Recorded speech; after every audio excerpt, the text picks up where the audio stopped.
yang telah diajarkan kepadamu, dan hendaklah hatimu melimpah dengan syukur.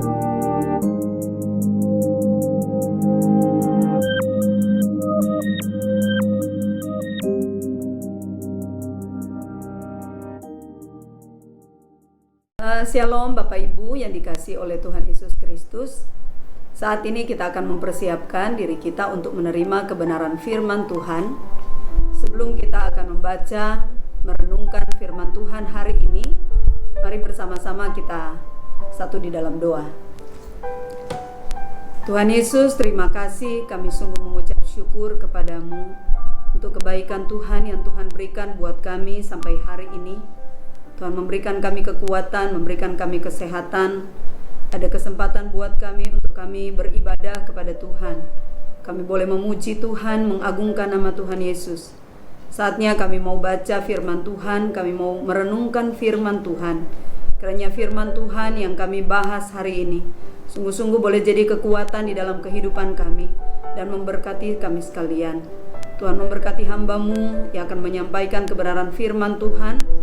Urapan Allah turun atas hamba-Mu, memberkati semua jemaat-Mu yang mendengarkan kebenaran firman Tuhan. Terima kasih Tuhan Yesus, kami mengucap syukur. Di dalam nama Tuhan Yesus kami berdoa. Haleluya. Amin. Bapak Ibu Saudara sekalian, mari bersama-sama kita akan membuka Alkitab kita. Di dalam kitab Kolose pasal 1, ayat 15 sampai ayatnya yang ke-23. Kita akan membacakan kebenaran firman Tuhan ini. Keutamaan Kristus. Firman Tuhan demikian. Ia adalah gambar Allah yang tidak kelihatan, yang sulung lebih utama dari segala yang diciptakan. Karena di dalam Dialah telah diciptakan segala sesuatu yang ada di dalam surga dan yang ada di bumi, yang kelihatan dan yang tidak kelihatan, baik singgasana maupun kerajaan, baik pemerintah maupun penguasa. Segala sesuatu diciptakan oleh Dia dan untuk Dia. Ia ada terlebih dahulu dari segala sesuatu, dan segala sesuatu ada di dalam Dia. Ialah kepala tubuh, yaitu jemaat. Ialah yang sulung, yang pertama bangkit dari antara orang mati, sehingga Ia yang lebih utama dalam segala sesuatu. Karena seluruh kepenuhan Allah berkenan diam di dalam Dia. Dan oleh Dialah yang diperdamaikan segala sesuatu dengan dirinya, baik yang ada di bumi maupun yang ada di surga, sesudah Ia mengadakan pendamaian oleh darah salib Kristus. Juga kamu yang dahulu hidup jauh dari Allah dan yang memusuhinya, dalam hati dan pikiran seperti yang nyata dari perbuatanmu yang jahat, sekarang diperdamaikannya di dalam tubuh jasmani Kristus oleh kematiannya, untuk menempatkan kamu kudus dan tak bercacat dan tak bercelah di hadapannya. Sebab itu kamu harus bertekun dalam iman, tetap teguh dan tidak bergoncang, dan jangan mau digeser dari pengharapan Injil yang telah kamu dengar dan yang telah dikabarkan di seluruh alam di bawah langit, dan yang aku ini, Paulus, telah menjadi pelayannya. Demikianlah pembacaan firman Tuhan. Berbahagialah setiap kita yang membaca firman Tuhan, merenungkan firman Tuhan, dan memeliharanya di dalam hati.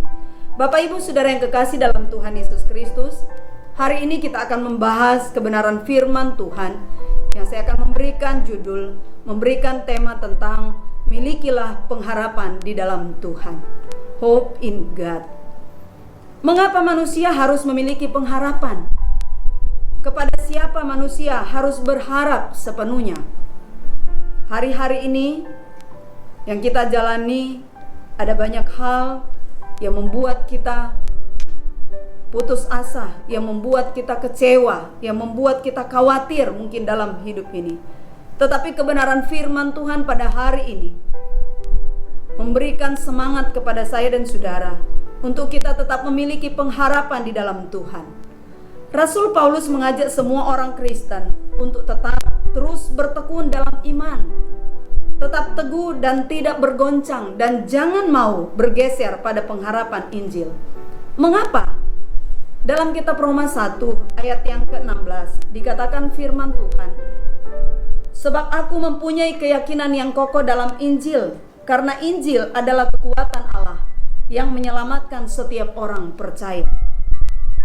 Mengapa kita jangan bergeser pada pengharapan Injil?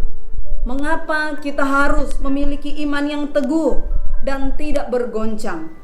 Karena Injil itu adalah kekuatan Allah. Artinya saudara, Injil itu adalah kekuatan Allah.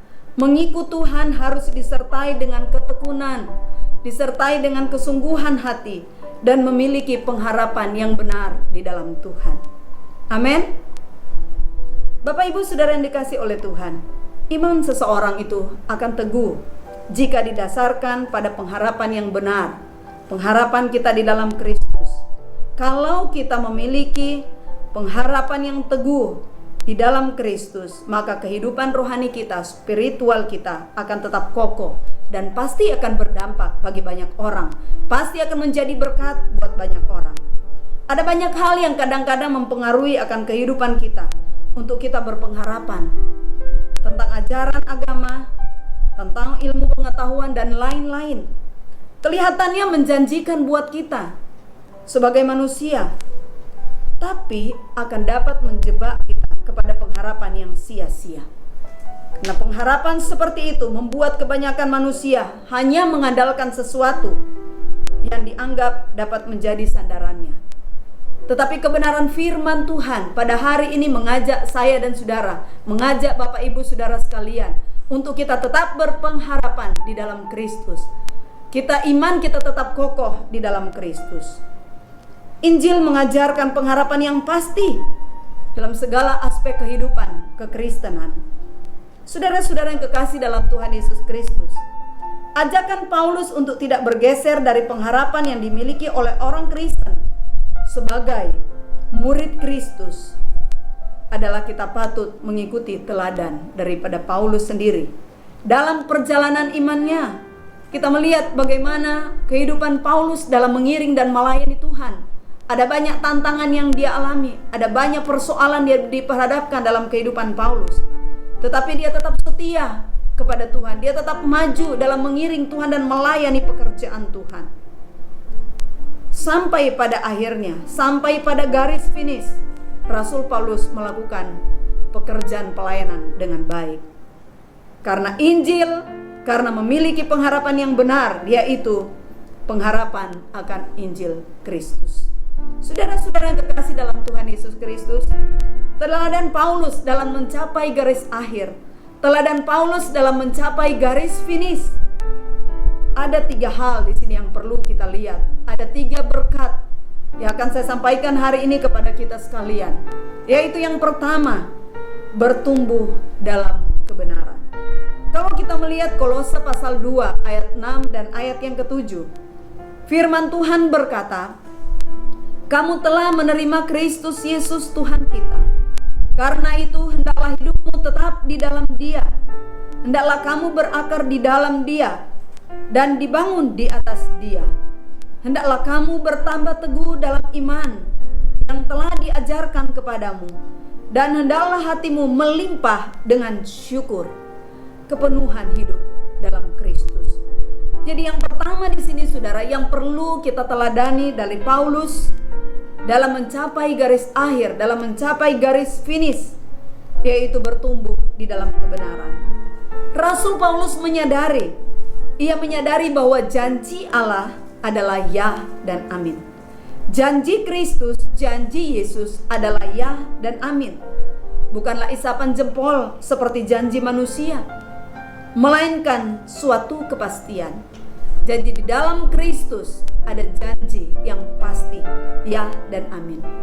Saudara-saudara, sehingga ia memiliki, atau Rasul Paulus ini memiliki kerinduan untuk terus bertumbuh dalam kebenaran. Meski menghadapi tantangan yang berat, meski menghadapi pergumulan persoalan yang sangat berat, tetapi dia terus bertumbuh di dalam Kristus, dia bertumbuh di dalam kebenaran. Karena janji Allah yang terus dia pegang. Karena janji Tuhan itu adalah pasti, ya dan amin. Saya dan saudara pun harus demikian. Kita mau tetap bertumbuh di dalam kebenaran firman Tuhan. Bagaimana supaya kita tetap bertumbuh di dalam kebenaran firman? Bagaimana supaya kita tetap bertumbuh dalam iman percaya kita kepada Kristus? Bangun hubungan yang baik dengan Kristus. Hidup di dalam doa.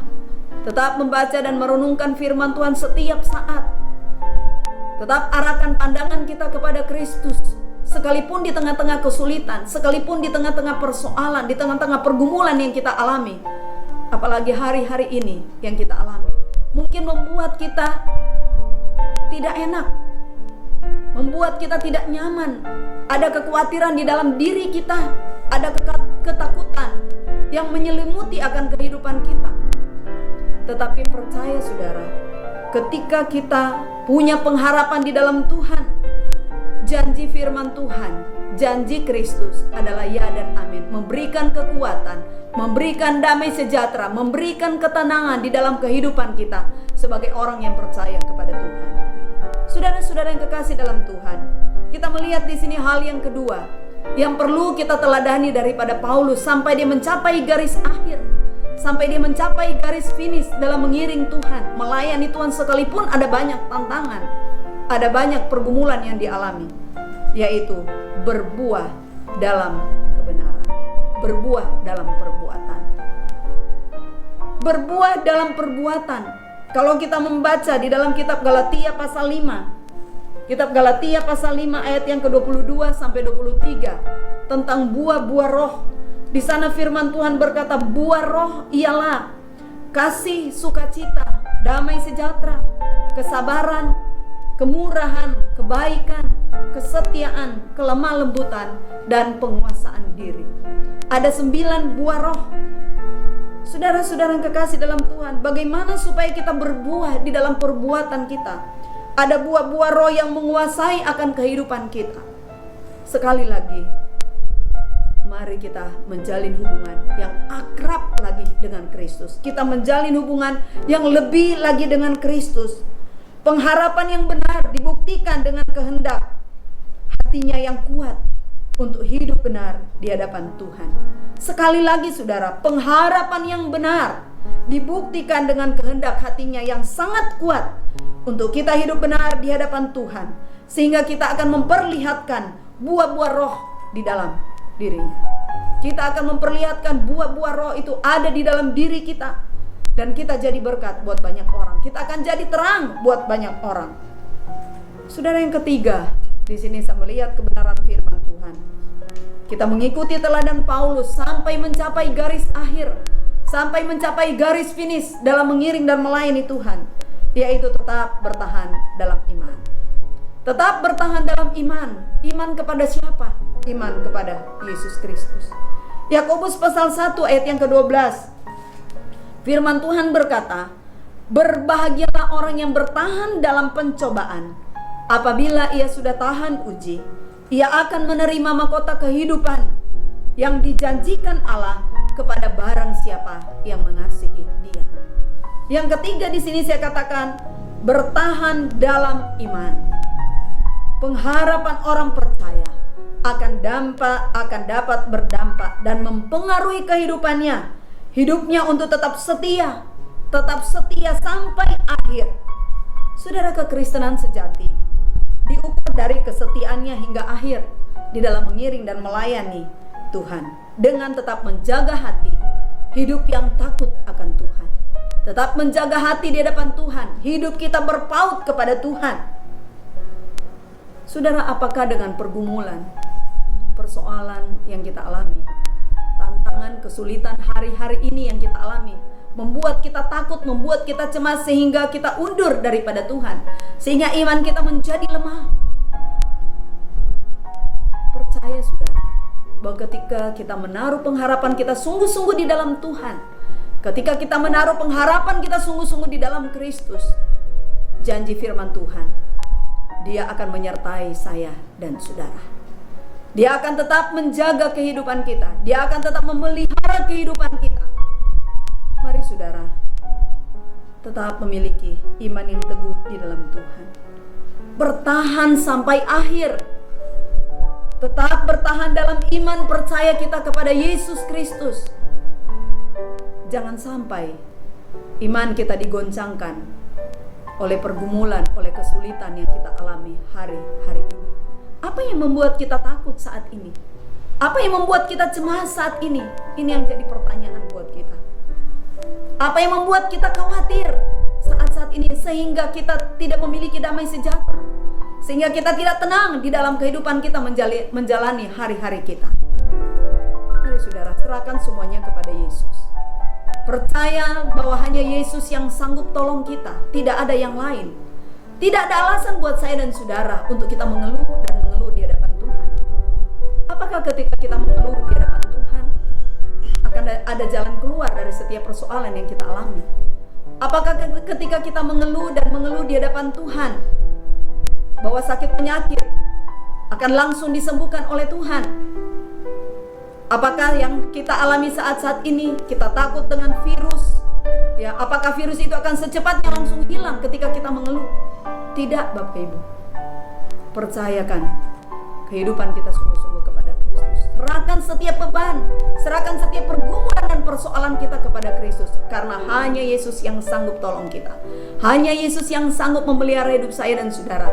Hanya Yesus yang sanggup memberikan ketenangan dalam jiwa kita, yang sanggup memberikan sukacita, memberikan damai sejahtera di dalam kehidupan kita.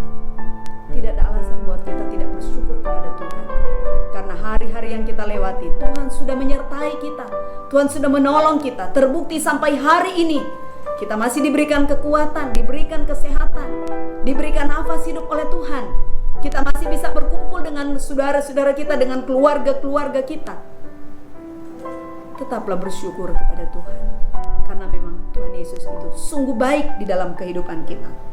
Nah, saudara-saudara yang kekasih dalam Tuhan, sekali lagi apa yang kita alami saat ini? Kalau kita memiliki pengharapan, maka apapun tantangan, apapun persoalan hidup tidak akan membuat kita goyah. Sekali lagi saudara, kalau kita memiliki pengharapan, apapun persoalan, apapun tantangan yang akan kita alami, yang kita hadapi saat-saat ini, tidak akan membuat kita goyah. Tidak akan membuat kita undur daripada Tuhan. Karena apa? Karena kita memiliki pengharapan yang kuat di dalam Tuhan. Karena kita memiliki pengharapan yang teguh di dalam Tuhan. Allah tidak akan pernah jauh dari kita. Allah tidak akan pernah meninggalkan saya dan saudara. Bangunlah hubungan yang akrab dengan Kristus. Kembali saudara kepada pertanyaan awal tadi. Mengapa manusia harus memiliki pengharapan? Dan kepada siapa manusia harus berharap sepenuhnya? Karena kita ini adalah ciptaan Tuhan. Karena Allah yang sudah menciptakan kita. Sebab itu kita harus menaruh pengharapan kita kepada Allah. Kepada siapa manusia harus berharap sepenuhnya? Manusia harus berharap sepenuhnya hanya kepada Yesus Kristus. Karena hanya Dia yang sanggup tolong kita, tidak ada yang lain. Manusia hanya sekedar bisa menghibur kita, teman-teman kita, sahabat kita, bisa mendukung kita di dalam doa, memberikan kekuatan kepada kita lewat kata-kata yang disampaikan kepada kita. Tetapi kita memiliki pengharapan yang sesungguhnya di dalam Kristus, karena hanya Yesus kekuatan di dalam kehidupan kita. Jadi kita bisa melewati segala hal sampai hari ini. Itu semua karena berkat Tuhan, dan kekuatan Tuhanlah yang memampukan saya dan saudara untuk kita bisa bertahan sampai hari ini. Jadi 3 hal ini yang bisa saya sampaikan hari ini, yaitu yang pertama, bertumbuh dalam kebenaran. Yang kedua, berbuah dalam perbuatan. Dan yang ketiga, bertahan dalam iman. Mari kita terus merenungkan kebenaran firman Tuhan, lakukan firman Tuhan, sehingga kehidupan kita menikmati damai sejahtera Tuhan. Amin firman Tuhan. Mari kita bersyukur, kita mau berdoa kepada Tuhan. Tuhan Yesus, terima kasih, kami mengucap syukur kepadamu untuk berkat Tuhan yang Tuhan boleh beri buat kami hari ini. Ada kesempatan buat kami untuk kami baca firman Tuhan, kami dengar firman Tuhan, dan ini menjadi perenungan buat kami sekalian. Kiranya firman Tuhan ini sungguh-sungguh jadi kekuatan buat kami, dan biar kami mau praktekkan dalam kehidupan kami setiap hari. Berkati hamba-Mu, berkati semua jemaat Tuhan yang sudah mendengarkan kebenaran firman Tuhan ini. Apapun pergumulan, permasalahan yang dihadapi oleh jemaat-jemaat Tuhan saat ini, Mama berdoa di dalam nama Tuhan Yesus, Tuhan tolong berikan jalan keluar, berikan kekuatan kepada mereka. Yang sakit disembuhkan di dalam nama Yesus. Yang mengalami pergumulan dan persoalan yang berat, Tuhan berikan jalan keluar. Biarkannya sukacita, damai sejahtera menjadi bagian bagi semua jemaat Tuhan. Terima kasih Tuhan Yesus. Kami mengucap syukur untuk firman Tuhan hari ini. Dalam nama Tuhan Yesus. Haleluya. Amin. Puji Tuhan.